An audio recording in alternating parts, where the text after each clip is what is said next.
7:30 p.m. here on the East Coast, 4:30 p.m. on the West Coast. Today is November 29th, 2016. I am the host, Alex Fuse.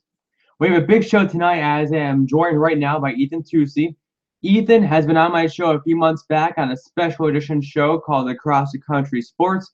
He lives in the state of Washington and will join me in 1 minute, but I just want to introduce you to the new Sports Fusion News show and what we'll be talking about. And I'll answer that question for you right now. We will be covering the tremendous NFL season so far, and what are Ethan's thoughts about the Seattle Seahawks and his rivals, the Dallas Cowboys. We will also be breaking down the MLB offseason and his thoughts on the Mariners trading away their youngest arm that they had in their pitching rotation. And of course, the Yankees trading away Brian McCann to the Astros a few weeks back. And also to close out this show, we will be starting a new segment that will be featured on every single Sports Fusion News show called the Top 5 Mainstream News Headlines, and we will both give our opinion on what is happening in our country. I am joined now by Ethan Tucey, who is currently in Washington State, as I am in New York, and we welcome you to Sports Fusion News Across the Country Sports. Ethan, how are you doing tonight?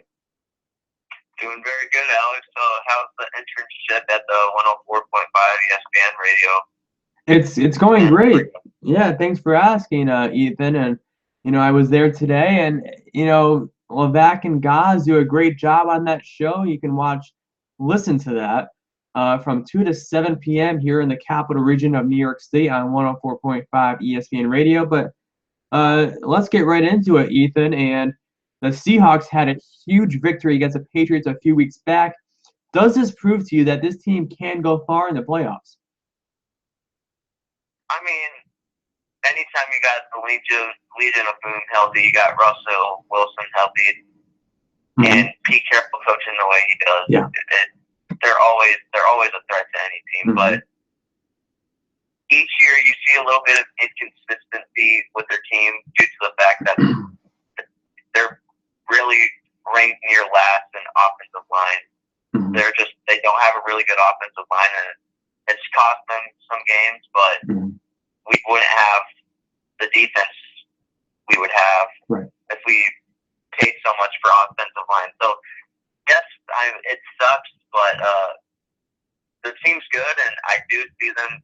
They can do very well in the playoffs, but the inconsistency needs to change if they're going to be that real playoff team that everybody thinks they will be. Yeah, and I have to agree with you. And I'm going to ask you something, Ethan. One team that has been very consistent, which you just said the Seahawks have not been, are the Dallas Cowboys. And Dak Prescott, the new beloved quarterback of the Dallas Cowboys, I mean, he looks amazing. And, a few weeks back, the Cowboys, when Tony Romo was ready to return, they kind of kicked Tony Romo to the side and said, Dak Prescott is our guy right now. And do you see the Dallas Cowboys going deep into the playoffs and possibly making the Super Bowl as they are 10-1 right now? Yeah, the Dallas Cowboys have been the most consistent team, and their team is led by rookies Dak Prescott and Ezekiel Elliott, and they've both been having phenomenal years. Their defense has been surprisingly good. Their offensive line has always been great, so that's never been the problem. But the reason why they're doing so well is that not only is their offense clicking, but their defense is the reason why they're 10-1 right now. And so when you ask me, will they go deep in the playoffs, I have to say yes, because there's not really another team that could really stop Dallas, maybe besides Seattle. And I believe in the NFC Championship you'll see a Dallas versus Seattle. Okay. Well, and I had to say to that, anything can happen. There's still 4 or 5 weeks left of the NFL season. So anything can happen in those 4 or 5 weeks. I sure hope an injury does not happen to either Dak Prescott or Ezekiel Elliott, who is also a tremendous athlete and equation that the Cowboys had over the offseason. But look, we saw a few years ago, with how many times a consistent team in the NFL not be so consistent when their top player gets hurt. It happens in every sport, and I sure hope, it doesn't happen because injuries are the worst thing in sports. But it's too early to tell who's going to go deep in the playoffs when we aren't even sure who are going to get into the playoffs. We know the Cowboys are obviously going to make the playoffs, but it's hard to tell who's going to make the playoffs with still 4 or 5 weeks left of the season. It is tough. It's been a very competitive year in the NFL. Yeah. Not only in the NFC but in the AFC. You wouldn't expect the Giants to be 8-3 right now. You wouldn't expect the Redskins to be so high. You wouldn't expect the Buccaneers to be so high. I mean, these teams that weren't all that great last year are really showing that they have what it takes to compete. And maybe they won't make the playoffs. Maybe they'll make the playoffs and not go very far. But it's very competitive in the NFC, and along with the AFC, it's always competitive with when you've got the Patriots, Chiefs, Broncos, Raiders, Steelers, things like that. I have to agree with you. Okay, Ethan. Let's move on to college football. I'm an Ohio State fan or supporter, and they had a huge victory against Michigan. And now with that game, this will play into the top 5 mainstream media news. Now, this is a few days before Ohio State had a controversial end to that game. It looked like they did not get the first down, but they said they did. What did you think about that call, Ethan, and do you think it should have been Michigan's ball? Very close call. Like everyone's been saying, it could have gone either way. I have to agree with that. But when you look at the replay and you see where Barrett lunges and you see where the ball is, I personally don't think he got it, but it wasn't enough evidence to overturn it because they originally called it a first down, not enough evidence to overturn it.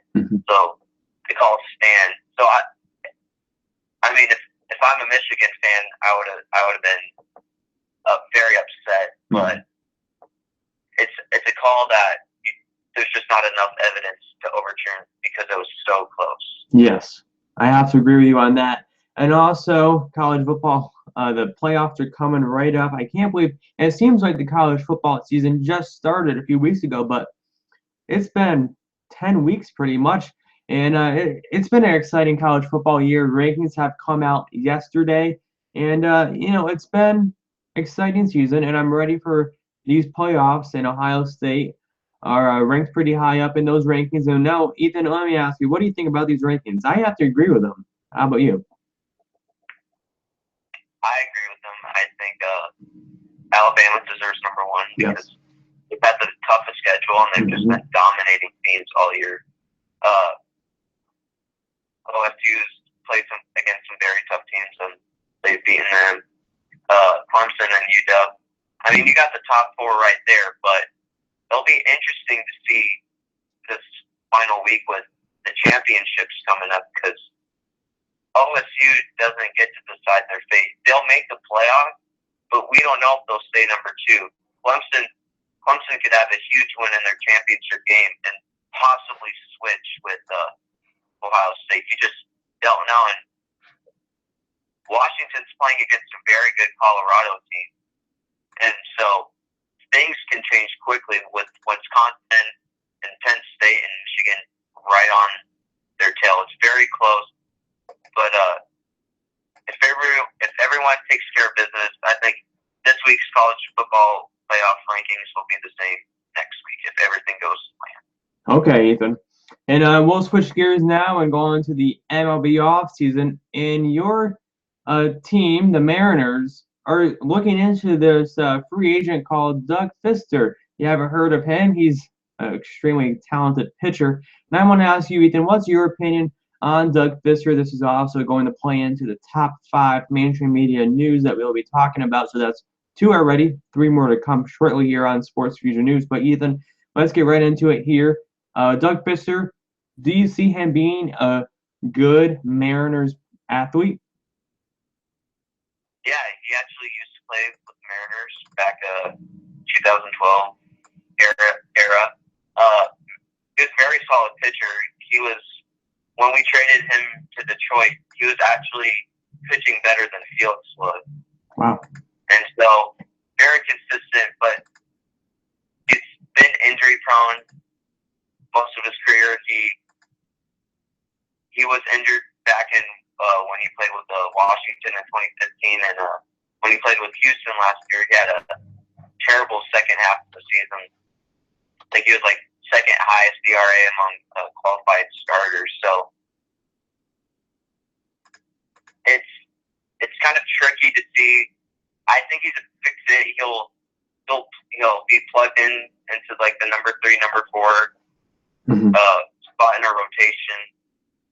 I think he'll be a good fit, but other possible fits for the Mariners when it comes to starting pitching could be Colby Lewis from the Rangers, Derek Holland also from the Rangers,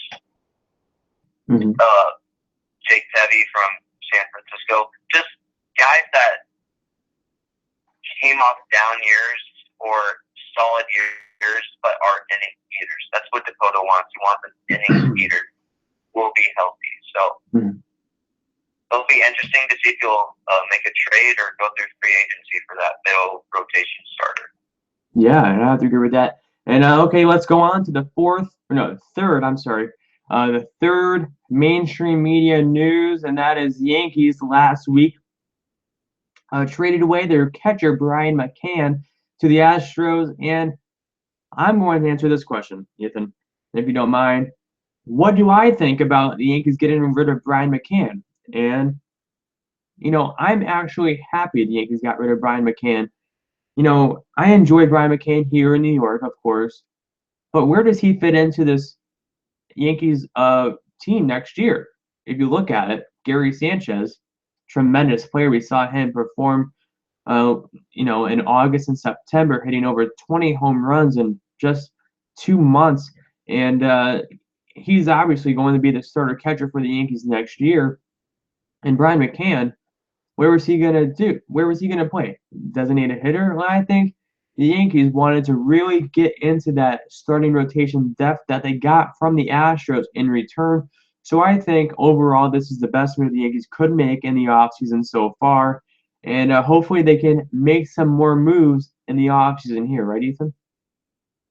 Yeah, he just didn't fit into any of the Yankees' plans with Gary Sanchez being breakout starter at catcher. I'm assuming he was a good role model in the Yankees locker room as a veteran player who's been through the playoffs, etc., stuff like that. And plus, he cost a lot of money, and so it also helps them maybe able to get players in free agency like Chapman and stuff like that. It just benefits them to clear some of the money they did with trading McCann. And I have to totally agree with that. And okay, Ethan, it's time to embrace the final 2 mainstream media news. And this one is going to include President-elect Donald Trump. Watch out there, media, Facebook, Twitter people. Don't comment just yet. Hear me out here. Okay, Ethan, ready for the 4th mainstream media news headline? I am ready. Okay, here we go. President-elect Donald Trump tweeted out this tweet yesterday saying, and I quote, "Nobody should be allowed to burn the American flag, and if they do, there must be consequences, perhaps loss of citizenship or a year in jail." Now, since this tweet, there has been protests outside of his hotel in New York where people are getting together and burning flags in protest to this tweet. Now, I'm going to give my opinion on this, or my reaction. This is not an endorsement to Donald Trump, and I will never do that on my show. I do not endorse people on my show. This is a complaint to the American people and to why they are burning American flags if these are American citizens, which I believe they are. How could you burn the American flag, which symbolizes the freedom of America? And in my opinion, the looseness of the Constitution and the freedom of speech, burning the American flag in protest to what the president-elect tweeted out, does not comply with my rules in my mind. And Ethan, I'm going to tell you right now, I have to agree with one half of Donald Trump's tweet there. And I do think there should be consequences to burning flags. And I do not agree with people burning them in protest of a Donald Trump tweet, because there has been a lot of Donald Trump tweets.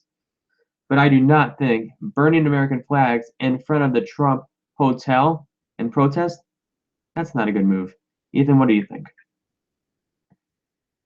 I mean, right to voice their opinion. Right.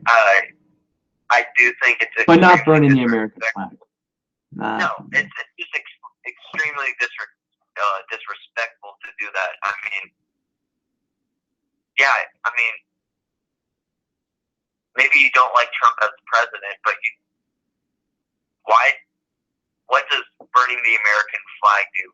It just doesn't make any sense. I just think it's disrespectful. And while maybe Trump's not the best president out there, and burning the American flag is just not a good idea. And I kind of agree with Trump's tweet. I don't think anyone should burn the American flag, but saying they should go to jail and stuff like that, I don't agree with that. But it's like show class. Don't be that person just to do it. Show some class. Be respectful to America. Be respectful to those who serve their country. It's just extremely disrespectful. And yeah, that's all I have to say about that. Yeah, and I have to agree with that statement.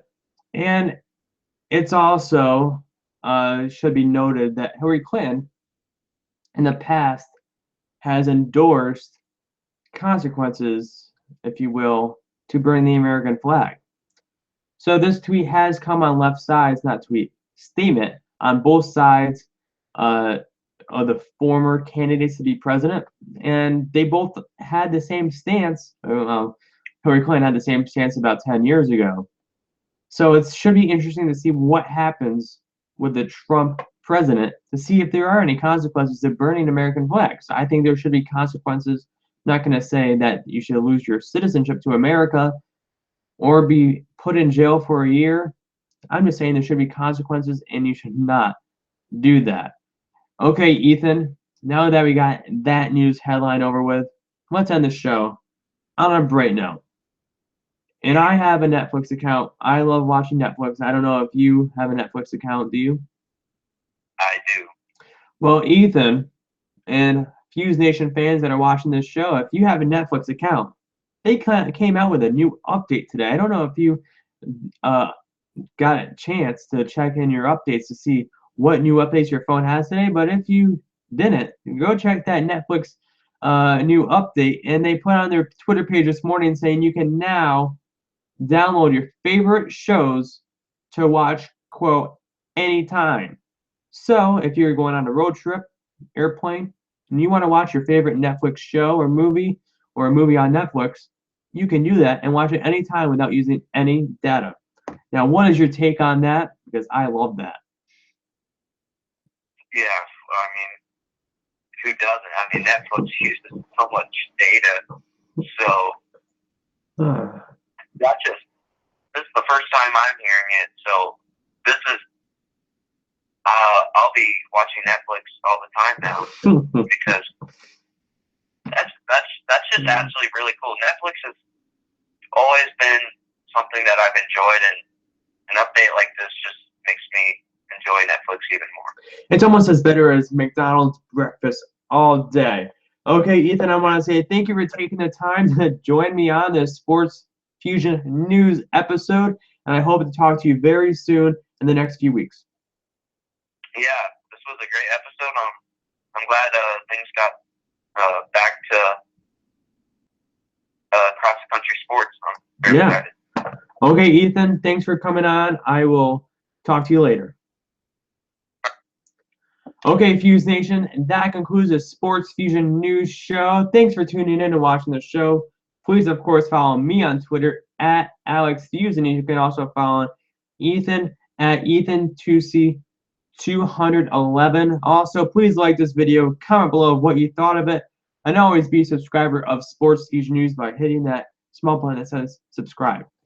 Thank you once again for watching. Be kind to one another, and don't hate me in these comments on this video just yet. Thank you. And I will see you tomorrow at 3 p.m. with Jason Lewis from Upstate Sports Edge on CBS 6. Thanks for watching. See you tomorrow, everyone.